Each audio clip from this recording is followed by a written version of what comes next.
দীর্ঘ অপেক্ষার অবসান। গাজার রোদে আজ নতুন ভোরের মতো জেগে উঠেছে এক একটি পরিবার।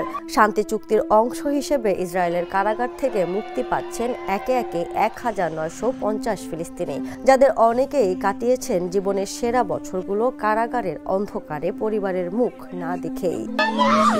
আসছেই অপেক্ষার অবসান।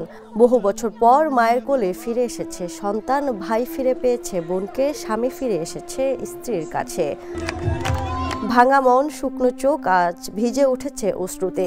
কেউ বাবার কাঁধে মুখ লুকিয়ে কাঁদছেন, কেউ নিঃশব্দে তাকিয়ে আছেন আকাশের দিকে, যেন বিশ্বাসই করতে পারছে না তিনি আবার মুক্ত মানুষ। ক্যামেরায় ধরা পড়েছে সেই আবেগঘন মুহূর্তগুলো, যেখানে কান্না, আনন্দ আর বিশ্বাস মিলেমিশে তৈরি করেছে এক মানবিক চিত্রপট।